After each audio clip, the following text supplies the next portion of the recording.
আপনি কেমন আছেন? আলহামদুলিল্লাহ, আল্লাহ রাখছে ভালোই। তো প্রজেক্ট তো মাশাআল্লাহ ভালোই সাজাইছে, না কেমনে কি করলেন? এই আল্লাহ ভরসা, চেষ্টা করছি, এখন ফল আসতেছে। হ্যাঁ, ফল তো আসতেছে, আমরাও দেখতেছি। মোটামুটি গাছের কন্ডিশন তো ভালো আছে, গাছ তো মাচা প্রায় ভরে গেছে। জি, বাইতে আছে। তো এই চাষাবাদের সাথে কতদিন যাবত যুক্ত? আছি এই 3 বছরের মতো।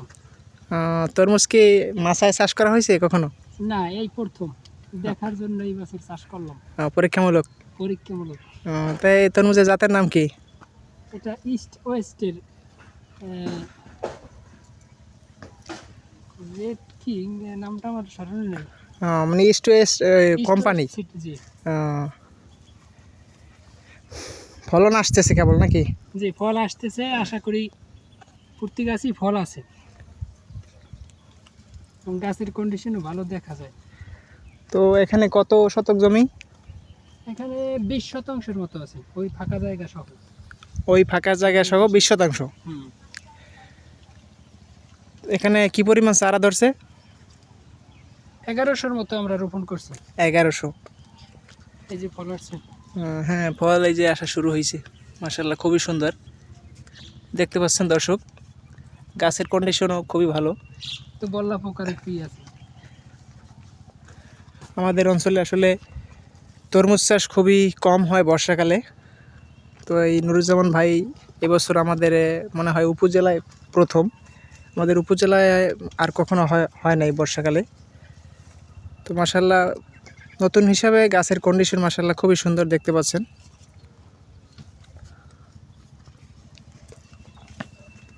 ফলন আসা শুরু হয়েছে।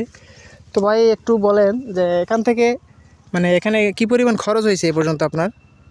এখানে এই পর্যন্ত বীজ ইস্ট ওয়েস্ট সিডের ভয়েসের মাধ্যমে বীজ সংগ্রহ করছে। হ্যাঁ, এই জন্য বীজের খরচটা আমাদের হয় নাই।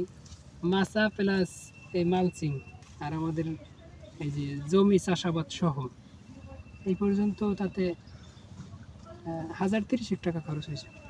মানে টোটাল 1030 টাকা খরচ হয়েছে। 30,000 টাকার মতো খরচ। তো সামনে তো তেমন কোনো খরচ নাই, কীটনাশক দেওয়া স্প্রে করাই মোটামুটি খরচ। কীটনাশক অনেকগুলো কেনাও আছে, হয়তো অল্প কিছু খরচ হইবে আর। তো এখান থেকে কি পরিমাণ মানে প্রফিট হবে বলে আশা করছেন? এখন আমাদের 1100 গাছ, প্রতিটা গাছেও যদি আপনার একটা করেও ফল হয় তাহলে 1100।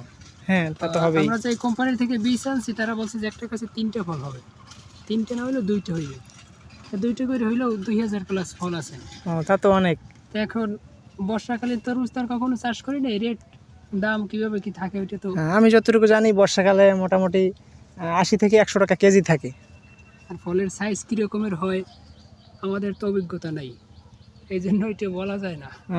এরপর আশা করি ভালো কিছু হবে ইনশাল্লাহ। ইনশাল্লাহ ফলন মোটামুটি 2 থেকে 3 কেজিতে হবে ইনশাল্লাহ। এর নিচে হয় না বর্ষাকালে যাতে। 2 কেজি 2.5 কেজি 3 কেজি, এটা 2.5 থেকে 4 কেজি হওয়ার মতো বলছে। এভারেজ 3 কেজি পাইলে অনেক। হ্যাঁ, 3 কেজি হলেই। এই জায়গা যাই হোক দর্শক মণ্ডলী, বর্তমানে কৃষি সেক্টর দিন দিন পরিবর্তন হইতেছে, আর ক্লাইমেট পরিবর্তন হচ্ছে এবং ইয়াং জেনারেশন যারা রয়েছেন তারা কৃষির হাল ধরতেছে, যার কারণে কৃষি দিন দিন ডেভেলপ হইতেছে।